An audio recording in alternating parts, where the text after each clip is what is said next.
Hi and welcome to my podcast. My name is Ali Hart and you are listening to Build a Creative Business in a Noisy World. But for the next while, we are delving deeper into something that I'm really passionate about, and that is learning how to love ourselves from our brain to our very bones. I have different experts joining me from the wellbeing industry, and I really hope you can join me on this journey as we dig a little deeper to learn about ourselves, but also just to realize that life is to be lived, and how can we reach that capacity by doing internal work, external work, and all of the above.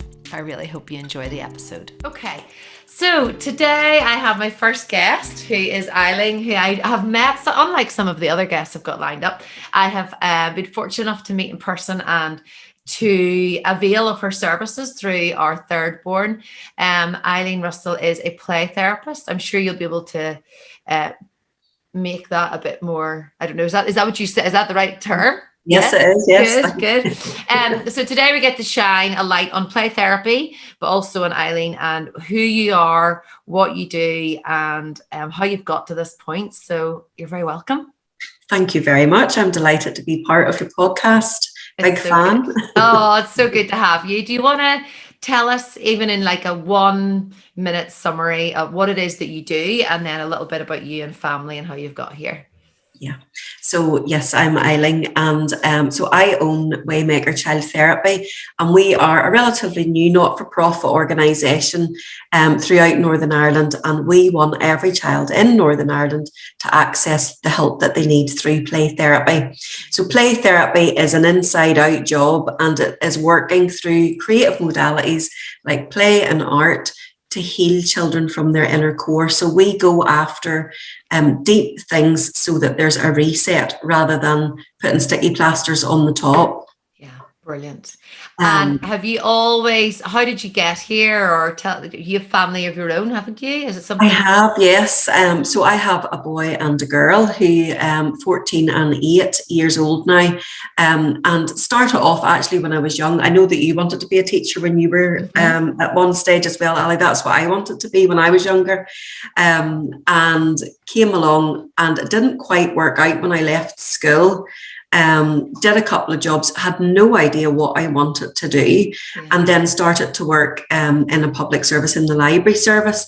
Really quickly got into children's services there, and I would have worked strategically across all of Northern Ireland, training staff and doing a lot about baby brain development, etc. And the more I did, and I loved that job, but the more I did it, and I think having my own daughter, I think my own experiences. I grew up myself in a house in the countryside of Northern Ireland, which was beautiful, but my dad had a really severe mental illness, and he still does. And just how that impacted me as a child. And then fast forward to me having my own daughter, who said is now 14. I had a miscarriage when she was 3, and I had a stillborn when she was 4. And I watched her change overnight after that experience. I watched this confident, bubbly child change into anxiety, not wanting to leave me, and just watch the impact on that on her. And then just being aware of more and more children not being able to live out everyday life. And so that started me down a path of thinking, what can I do about this? And just happened to open a newspaper one day and saw play therapy and thought, oh, what's this? Always loved art. I did art for A-level at school, and it's like it's just brought all of the bits of pieces together for me. So I did a postgraduate in play therapy. Wow. And the first day that I did the course, I sat there, just could not believe that I had actually found it, and what it was actually about, and brings everything, the love of art. Always loved kids, always, from being a kid myself. So it just brought it all together beautifully for me. Brilliant. You might not want to, but I'm really sorry to hear that I had experienced a miscarriage, but early on, 14 weeks. How was that? We're talking obviously about from the inside out. Do you want to tell us anything about that, or?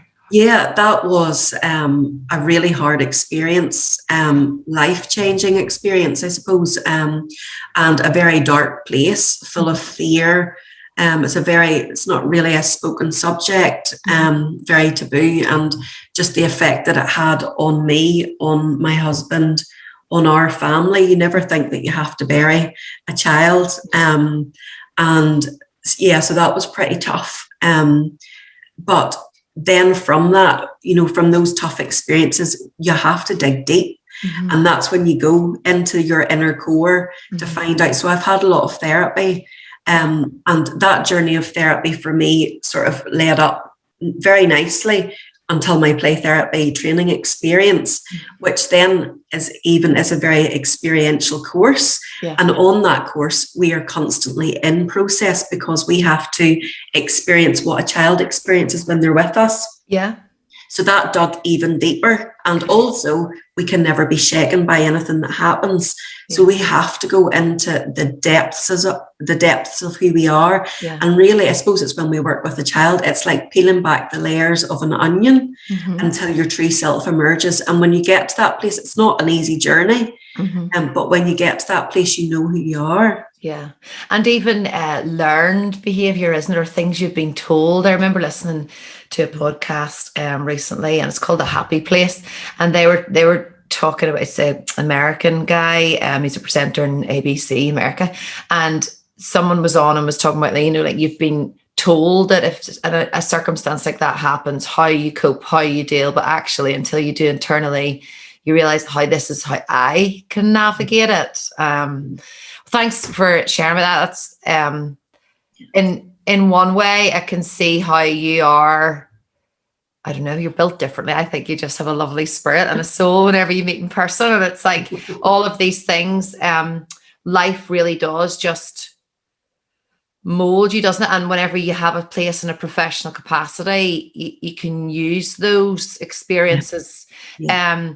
And you then, so you went through the play therapy training, and then what age were your children whenever, the two kids by this stage, whenever you finished? So when I finished, it was about 4 or 5 years ago now. So it was tough doing a postgraduate. I was working at the same time. But thankfully at that stage it was part-time, but just loved the course. And then as part of the course, you do 100 clinical hours with children. Okay. So I was doing that as well. So that was pretty busy, but loved it. So it didn't feel like work. Yeah. And then when I graduated from play therapy, it's quite a new field to Northern Ireland, and there aren't many posts. And so I suppose I just had a desire that I wanted to have my own business. And so I opened that, and really quickly, really fortunate, I was really fully booked very quickly.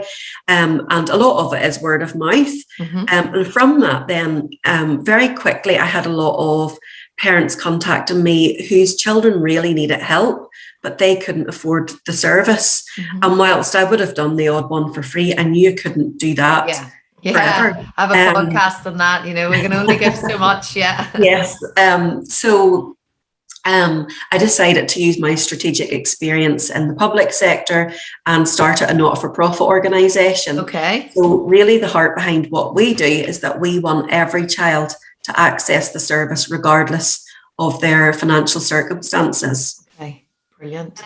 You were saying about, whenever you were doing the training for play therapy, what is that like? I do think as the older we get, the more, maybe it's just me, but it's like you realise that life, someone had said about the dots, and if you put 100 dots on a page and you tick off each one every year, and you start to look at what dots are left if you live to 100, I do think you start to, maybe it's just me, but we do get to the stage you're like, what is happiness? Who am I? What am I doing? So it's one of the things I love is going back to those childhood things. Off air, I was telling you about cycling with my son yesterday, with my 2 boys, and revisiting those childhood experiences. But what was it like when you were doing play therapy? Because I'm just thinking of the things that our son Abraham was, the toys, and when you go into in Eileen's space, it's this beautiful big open airy space with toys, but it's all organized fab toys, and he knows where everything is.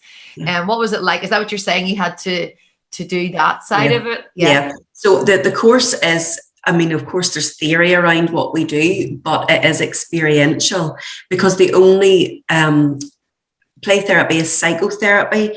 And the only way you can actually get your head around what is that is by experiencing it yourself. Yeah. So we were constantly in process so that we could experience and go back to being a child, actually tapping into play as a child's language. It's their world. It's how they communicate. It's how they process.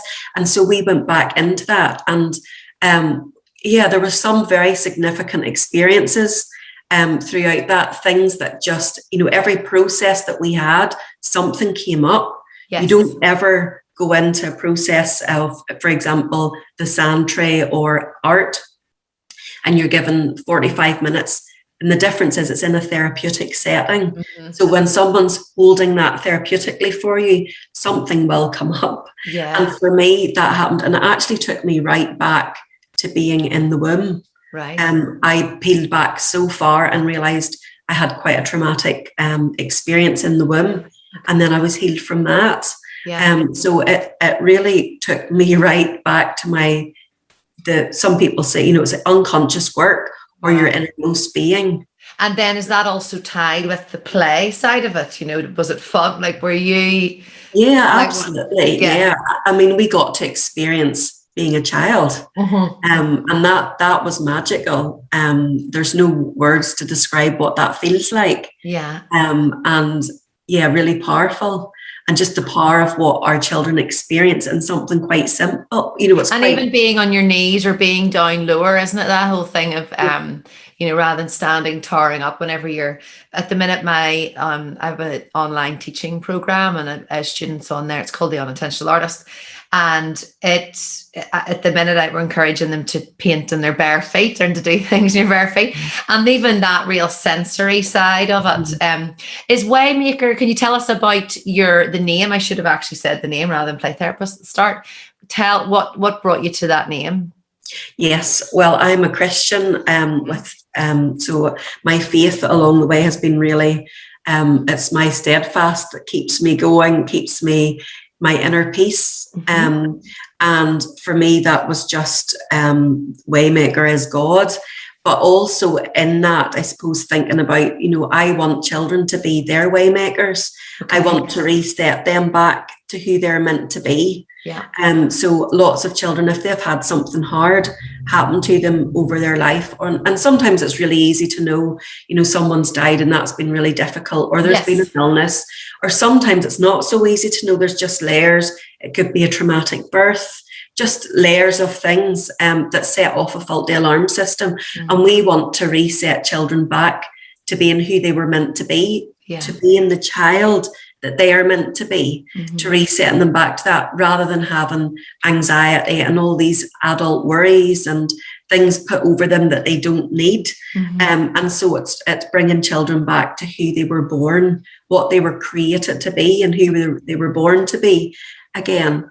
And just to give an example for me, for anybody who doesn't know this on the podcast. So for us, our third boy pulls his hair out.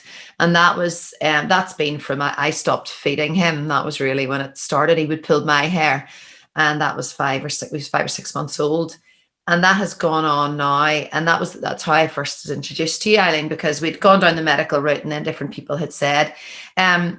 So I still don't know. It's increased the last week or two, and it was only just Michael and I having a proper conversation that we wondered if it's the worry of starting school again, like the behaviors changed. When people come to you, is there, because you're saying there, but really obviously for me, my dad died. We didn't actually go through therapy, probably why I end up having therapy now. But so he was just before my 8th birthday, and it's very significant to me. And even there was a girl I was talking to last night. I did a dance thing with her when we were 17, and I have very few memories of that. My memories of my childhood are very slim, and that's actually teenage years. But I think that sometimes can be to do the way with the brain maybe works and trauma.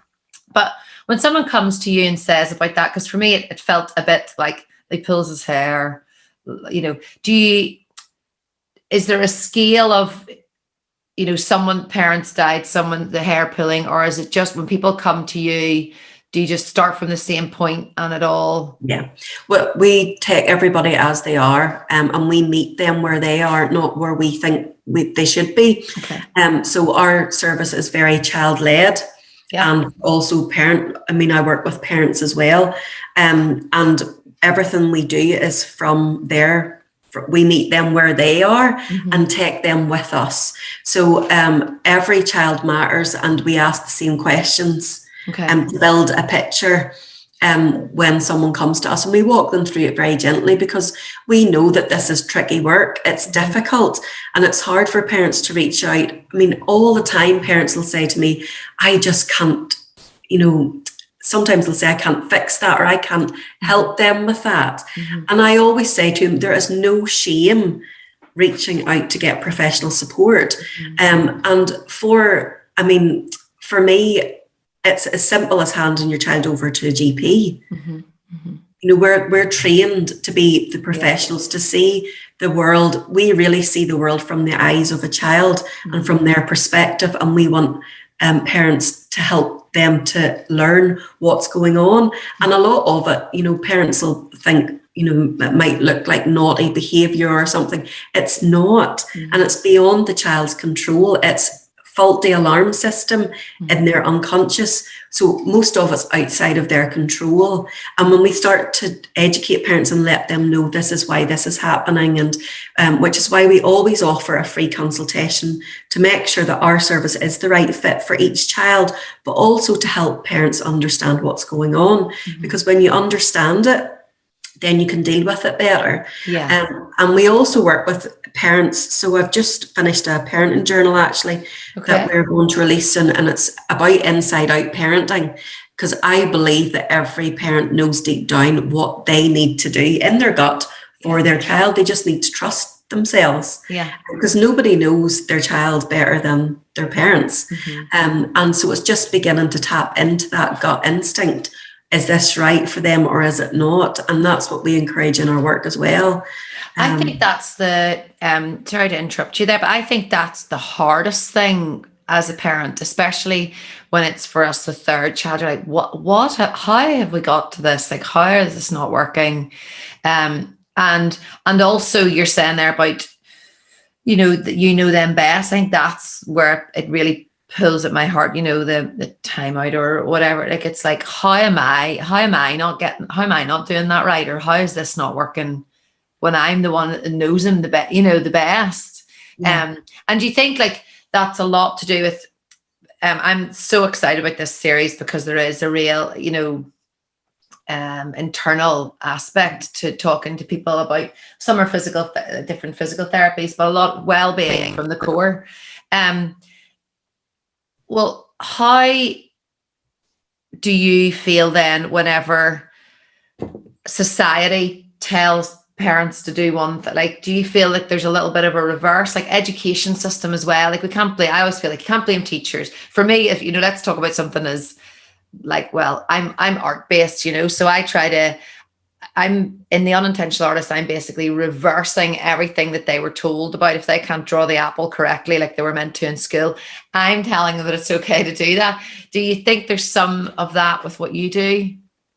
Oh, definitely, yes. And a lot of children, it's amazing, actually, even in my play therapy training, the amount of therapists who were traumatized by art because they were told in school they couldn't do it. Well, they couldn't do it the way that it actually was wanted. But for me, real art is actually just starting to do something, and whatever turns up on the page is actually you connecting into your unconscious, and you're bringing up what's meant to be. And I think as a society, it is really hard for parents because, and through no fault of professionals like health visitors or nursery school teachers. So more than often, in fact, a couple of times last week, I have a conversation with parents about maybe autism might come up. They're doing this, and the health visitors pointed it out and the nurseries pointed it out. And I'm saying to them, okay, well, let's look at this developmentally. Your child's actually not meant to be doing that until they're 8, they're 4 at this stage. And it's really unfortunate that a lot of our systems pulls out faults. So what's your child not doing? well, actually, what are they doing? Because there'll be lots of things that they are doing, and a lot of it will come in their own time. Yeah. And I think I know, even from my own experience of being a very confident mum, because I looked after babies when I was little. So I had lots of experience of that and very confident. And then I remember for my first child, the health visitor came at 2 years old. And I thought we were doing really well. I thought it would go well. And she picked out about 7 faults. And I remember thinking, gosh. And even fast forward to my son being that age and me knowing all of the developmental stuff from our training, and actually thinking, hold on, I'm not sure I agree with you here. But actually, it is confusing. Yeah. Yeah. So whenever I get sad when I hear conversations from parents like that think they're doing something wrong. No, they're not. A child needs one person who thinks the sun rises and shines in them. And if you're that person as a parent, if you're championing what they do, if you're there in the hard times to allow them, children need to be angry. They need to get that behavior up. It has to come out. And so that's okay if, as a parent, if you're letting that behavior come up. Actually, it's quite healthy. Isn't it strange though how we are, so this morning everyone was pretty ready for school, and then our second boy, who is he's always the last out, and we just said, can we try and make this work? Now they were getting out very early, but I started to, like, my voice had started to rise, and I was like, we've just asked you to try and think of everybody else, and you're in really good time, and this is the first day. And our youngest was like, Mom, just calm, Mom. But that thing of emotions and dealing with emotions, I have to remind myself that it's okay that kids are upset, that kids are, because, we then end up having, one of the podcasts I listen to now, ones that are about people who are bringing in guests who are telling you that it's okay, that if you're still emotional at 38 and that you're still, yet we're, trying to. I think in Northern Ireland, it's a generational thing as well. So don't show your feelings. You're always okay. And actually, we're not always okay. So as parents, we're going to have days that we're up and down. As people, as adults, no matter who you are, we're going to have good days and bad days, and that's okay. It's actually claiming that and knowing, well, next, a bad day doesn't have to be a bad week or a bad month, but you are allowed to have a bad day. And actually our children are too. Exactly. Would you say there's a time scale that is good? Like if someone was to come to you, like, do you, because I guess that's the worry, is that people want them fixed, isn't it? They want it fixed, problems fixed. And again, not exactly the same by any chance, but for me, it was like people always wanted, when I was a community artist, always wanted a product. You couldn't just come and make art and then leave. It had to be a product that you went away with at the end. Is there a time scale that you think is preferable that you work around whenever you work with a child?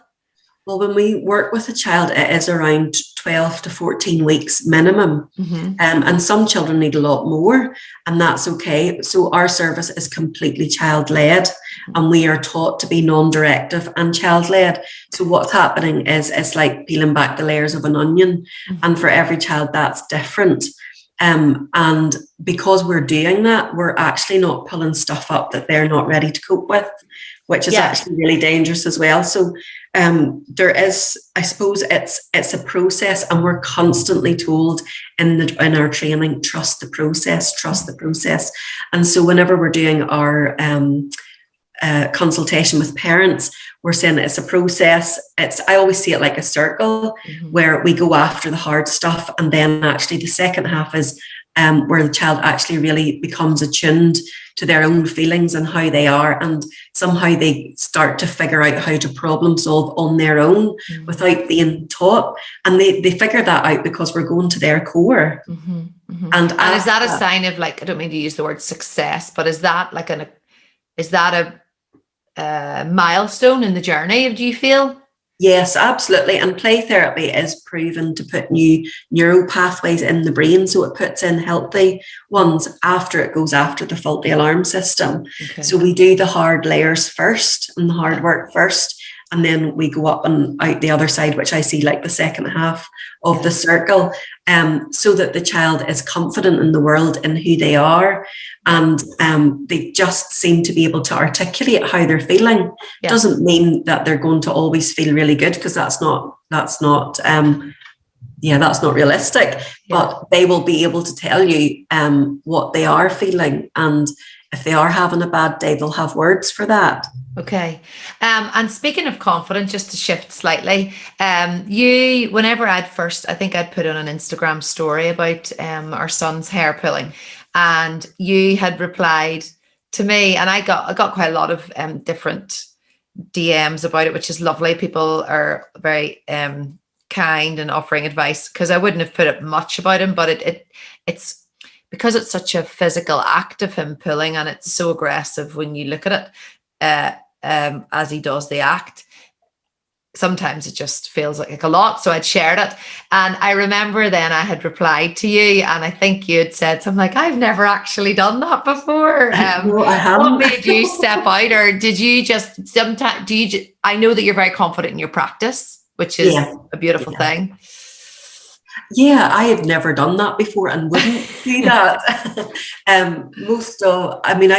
I've been very fortunate not to have to search out anything. It always comes to me. But it just on that day, and what you'd said, I thought, I know what can help that. And I suppose lots of parents don't know about play therapy. And if your child's struggling, just, reach out and get professional support. And it wasn't, I just want to say for the record, it wasn't a sales pitch. That was not what you'd done. You had just replied with this lovely guidance of what I could do. Yeah, and it wasn't even necessarily that I was saying that it had to be me. It was just play therapy, search out play therapy. And for lots of things that children experience, it helps because it's such a nurturing, safe environment for them. And it's actually their world. We are not expecting them to come into our adult world. We enter their world. And that's when the powerfulness of it all happens. We would say as well about our third, everything really is about him. So part of me just has a vision of him in your studio or in your space, just directing you to do whatever. That seems to be where he sits comfortably. One experience that I don't need to go deep into, but like I can say that whenever near the end of the sessions when he was working with you, and you were working on what you would call deep core work, and it was around his hair pulling. I think it was around the hair pulling, or I've actually forgotten his other many things that I think it was around the hair pulling anyway. And he then had like a physical motion, do you remember, in your and that was so unusual. I don't remember, like, because he's he was 5 now, and that was a really like strange but also not strange. Is that so what I'm trying to say is the physical and the internal and the emotional are all connected. Absolutely. That lost kind of there was obviously a shift physically. And that we're quite used to that. So we always make sure we have the toilets ready on hand, because when a child needs to go, they need to go, because all of our systems are interlinked. And when we're working so deeply, especially at the beginning with a child, we work in their unconscious. And I mean, 70% of what we do every day comes from our unconscious. It does not come from our cognitive mind. Okay. So we are working in the unconscious. And then when a child, a big thing that we try to get is trust. And we get that quite quickly because it's such a nurturing environment. But when we have trust, then we're in the unconscious. And then we go to the subconscious, which is the absolute core, the depths of the depths. And when we're working there, stuff will shift quite significantly, but that also sets off other systems. And that toilet would be one of them. And it's a quick run. So And then also the other thing was that even though he is 5, he wasn't embarrassed at all. He just was like, help me out here, something's happened. I felt so distressed, and I just gave him more cuddles when we got home and felt like, I guess, embarrassed for him, but his shame, or not shame, but like the way. And I mean, I know I've done my job if a child does what they need to do with me, and there is absolutely no shame from parents or children. There's no shame. There's nothing that we haven't heard that would shake us. You know, we just accept children and families exactly for who they are and what they need to do in that moment, especially when we're working with a child. And we could never be rocked by something. We would never look shocked. We are just there to support and be what we need to be, that tower of strength for whatever that needs to come out, comes out. And it's not like, just thinking of people, maybe it's a Northern Irish thing too, but, you know, people can be very past remarkable about things, anything with therapy on the end of it. Do you ever get that negative, or people thinking it's just, oh, that's lovely, people just come, wee kids come and play with you? Or yeah, I do get that quite a bit. There was actually something recently in the media in England that caused quite a storm because a soap had said, oh, sure, they're just going to play. And we get that quite a bit. Once we go through the consultation with parents and we explain on a deeper level, this is connected to that, that's why that's happening. And then we say, look, we need you to trust us now and hand over your child. You're not going to see differences in the first 1, 2, 3 weeks. We just need you to trust us and the process. And so quite often it might be granny that'll say, oh, sure, what's that? That's, you know, and they might, but then they're always shocked down the line. And I think there is quite a taboo around mental health in Northern Ireland and the word therapy. In my eyes, having been through therapy myself, I think everybody should have therapy. I know. At some stage in their life. I'd actually said to Michael there that, you know, I think I would quite like some therapy, and not in a dramatic, I'm desperate time, but just a few resets. And actually the parenting side is one of it, because we're at the transition of our 12-year-olds going into the teens, and then our 10-year-old is starting the AQE, and I'm sure he will be fine. Everyone will be fine in life. I didn't pass my 11 plus, which is a Northern Irish. And we have turned out fine. It's just that trying to, even that, actually, we could probably touch on that briefly. Is there an age limit of when you, or is it all? We work with children up to 16. Okay. 16, but the older a child is, you know, it's maybe not play therapy, it's creative arts therapy. Okay. But it's the same thing.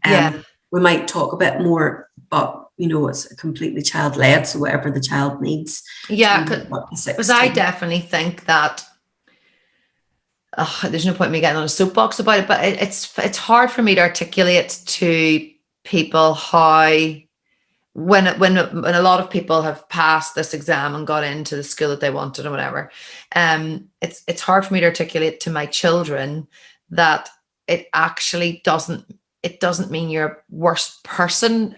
Because it's like this connection of education and marks on a paper and performance. It's real. I'm finding it really difficult. And then you praise them when they do well. I feel like I'm in this very strange cycle. It is difficult, and it's a difficult transition at quite a young age of, you know, 10, 11. And actually your child's identity is not in their performance. Nobody's identity is in their performance, but this system says in a way that it is. So failure like that. So how I always pitched it to my daughter, who's been through it, was just that it just defines what school's right for you. And that's the main thing. It doesn't matter what school you go to. From our eyes as a parent, we just want you to find the right place for you. That suits what you like and suits who you need to be. And it's not about, oh, you're going to this school because you're better, because it's not. And I always think that in the path of life, you're talking at the beginning about the dots, they always align to be on the path that you're meant to be. And education isn't just the big thing there. And actually I did, in my GCSEs, I did every bit as well, maybe better than some of the children who go to the grammar schools, etc. So I think our education system here for post-primaries, regardless of where you go, is really very good. It's really good. We're very lucky. And do you ever, or why children over, why play therapy over like adult therapy? Because I think you'd be a good therapist for me. I mean, Well, sometimes I do. we could get the paintbrushes out. Sorry, I'm not being. But sometimes I do get adults. Don't advertise it, but it is about, and I would recommend to any adult to go for creative arts therapy, actually, because that is tapping into your unconscious. So what happens is, in the center of everybody, we have an ego, and that ego protects us from stuff coming up. So you were saying there about there's some of your childhood that you don't remember. Your ego has pushed that down so that it can't come up because it feels it needs to protect you. And so when we're in a therapeutic space in a creative modality, it's like your ego can no longer protect you, and the unconscious becomes conscious, and then you process it and deal with it. Oh, I love that. So that happened quite a bit with me also, from having quite a hard childhood with things that I'd seen, and then fast forward into my play therapy training, and it all came up. Yeah. And you know, therapy's not easy, but it is the road to freedom. It's about having more capacity. I always say it's like your Sky Plus box, where you have 100% to record. And every layer of life, our unconscious remembers and it stores. And so if you have lots of layers there and you're maybe 80% full, you've only 20% to do life, and you tip over quite often. Yeah. And I mean, I know for me, I mean, I was coping with life okay. I maybe wasn't 80% full, but there were layers there. And whenever I went after them to delete them, I had more capacity for being me. Yeah, I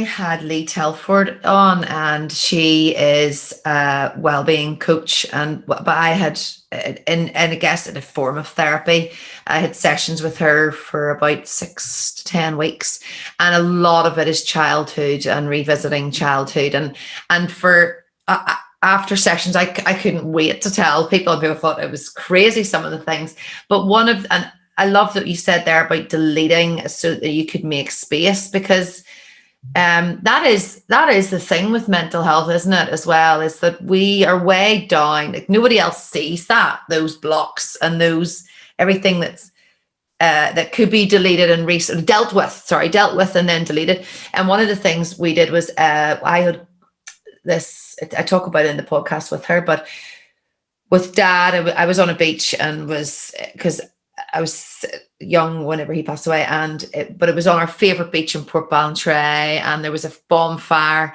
and it was so real to me, and I could see myself, my younger self, and Dad was there, and you're trying to work through how I was feeling, and I've always been, because my mum was so good, and life went on, you didn't have any other choice, but I was kind of able to be angry, because I was angry that I was left. Yeah. I was angry that he wasn't there. Anyway, I'm not going to talk about it because I'm going to cry now, but it was a whole session around this, and it was so healing. Yeah. And to put that in the bonfire, to deal with that, and it really did, as you said, about making space. And is there anything you would say to people in their everyday life? So with their children, without their children, people who are just listening to this because they're interested in you and what it is you do and the idea of therapy, like on a day-to-day basis, is there anything you would want people to do, try to do? Yeah, I think and I think even through lockdown, for me, even more, it's about the small things, isn't it? And life is all about perspective and how you see it. And I think gratefulness is massive. I know I always tell school kids this, but like for me, I might think, I have to clean my house again and I can't be bothered. I'll just sit down for 5 minutes and start to think, I'm really thankful that I have a bed, I have food here, I've got, I feel safe here, I've got heat, and then I'll get up and feel really grateful that I have a house to clean. So it's about those everyday simple things and tapping into the things that you love.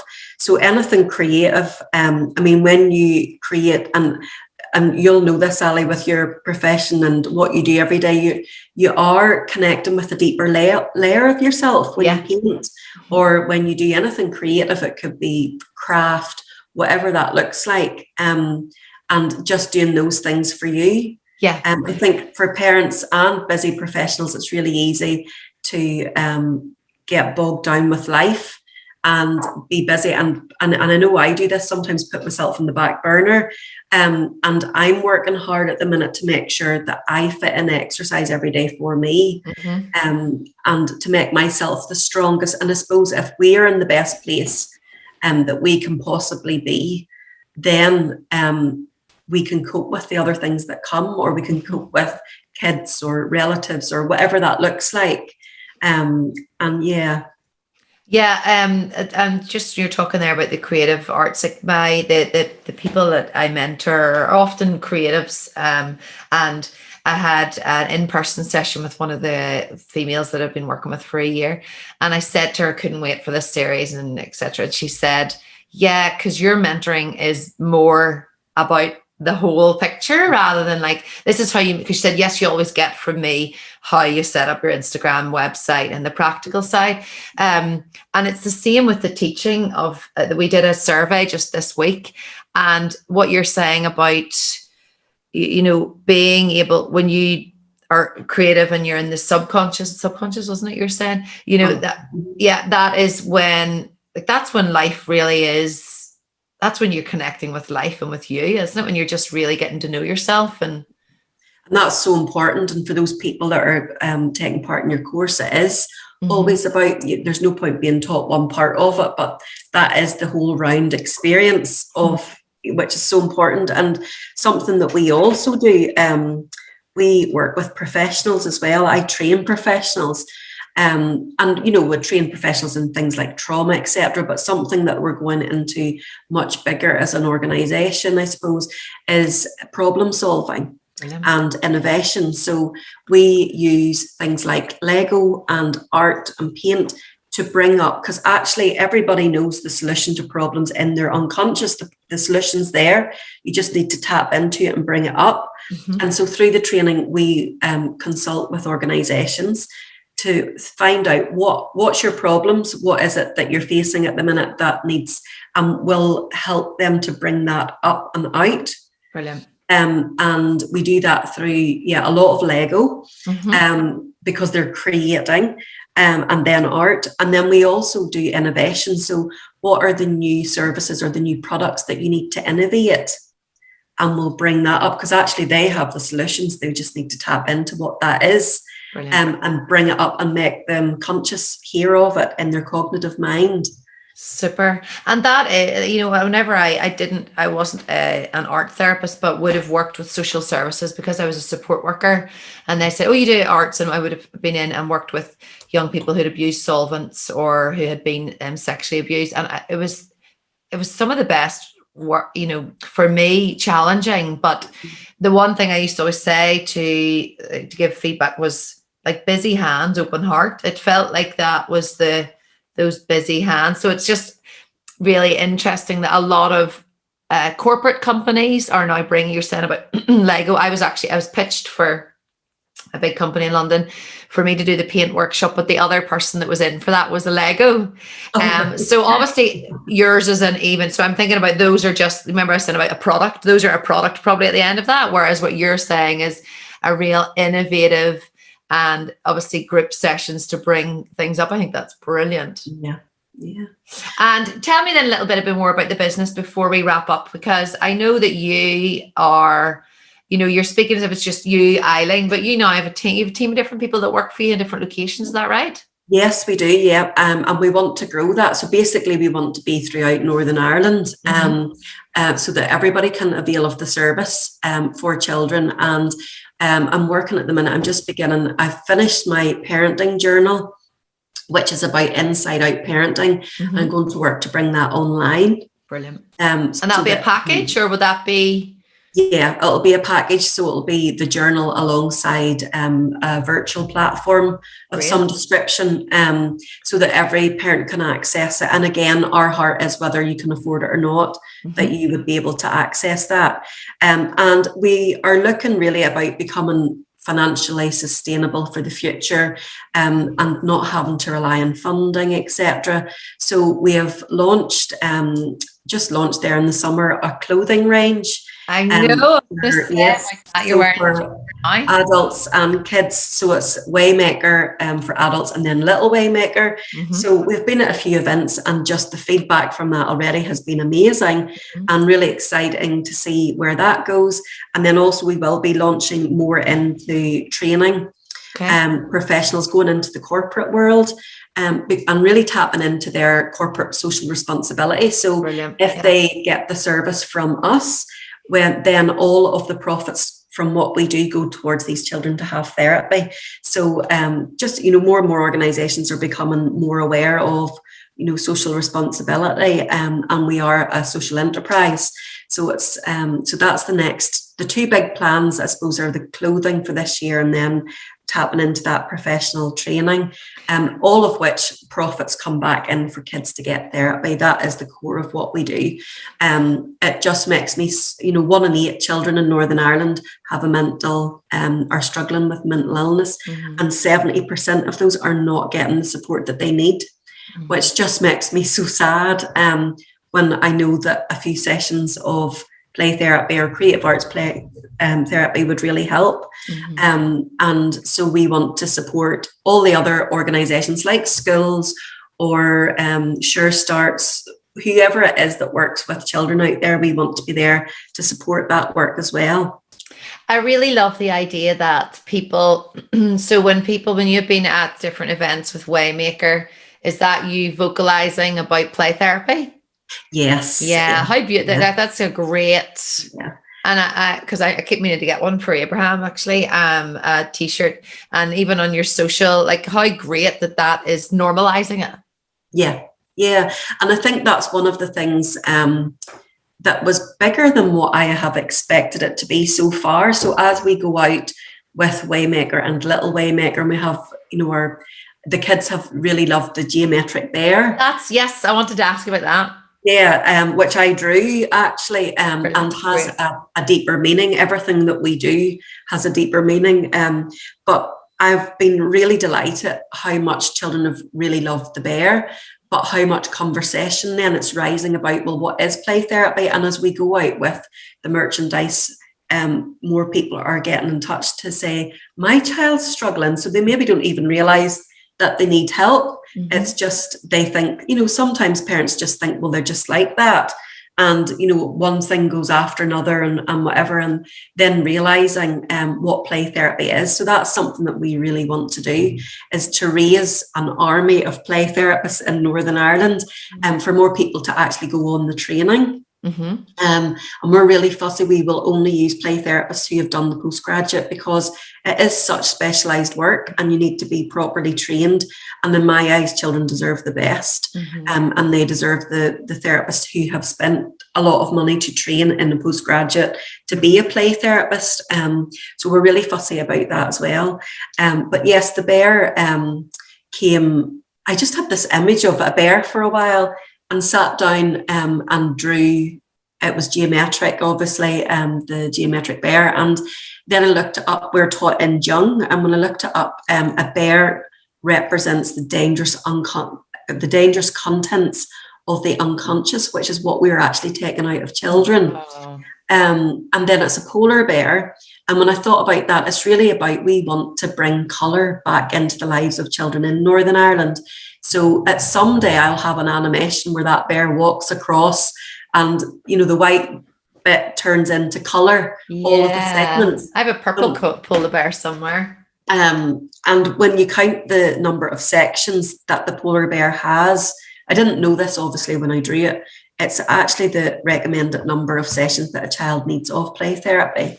Brilliant. There you go. So it symbolises quite a lot of things. And then the Little Waymaker, children are our future. Yeah. They are our pathfinders into future generations, and they really matter. Their voice matters, and who they are matters.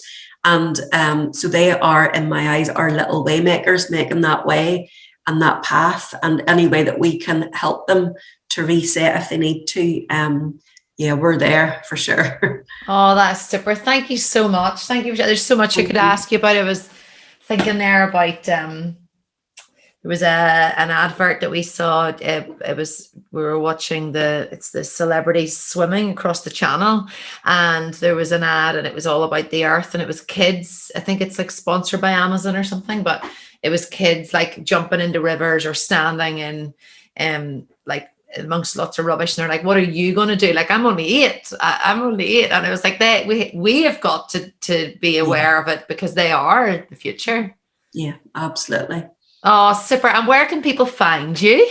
Okay, so we have a website, which is waymakerchildtherapy.co.uk. And we're also on Instagram and Facebook, Waymaker Child Therapy. So I think our next stage is probably to get 2 social medias that our clothing will be separate. Yeah. But I am very aware that I'm doing it myself currently, and I'm one person, so you got to do what works there. And sometimes as well, I would be saying in the mentoring, sometimes they talk about it's good having it all under the one umbrella, because the algorithm, it doesn't really matter, they'll find you no matter what. Yes. So don't worry.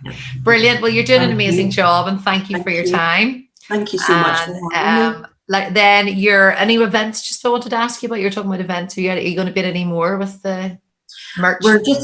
We will be, yes. We have all our merchandises online as well on our website. Okay. And hopefully this week I might get our Facebook tied into that, so that when you're on Instagram, our products will come up easily. Right. But yeah, we're just looking at events. We're hoping to be at a few Christmas events, okay, a few Christmas family events, and we're looking at some markets, etc., that are from now in the autumn time. So we haven't confirmed them yet, but we will have all of the information on our social media. Brilliant. Well done you, and thank you again. All the best. And thanks everybody for listening and for watching. I hope you've appreciated my headset. I didn't say it at the start, I couldn't find this is a gaming one, so I'm hoping the microphone even worked. And you will be able to find us on YouTube, and I'd love you to subscribe so that you see and you listen to all the rest. Okay, thanks for watching and listening.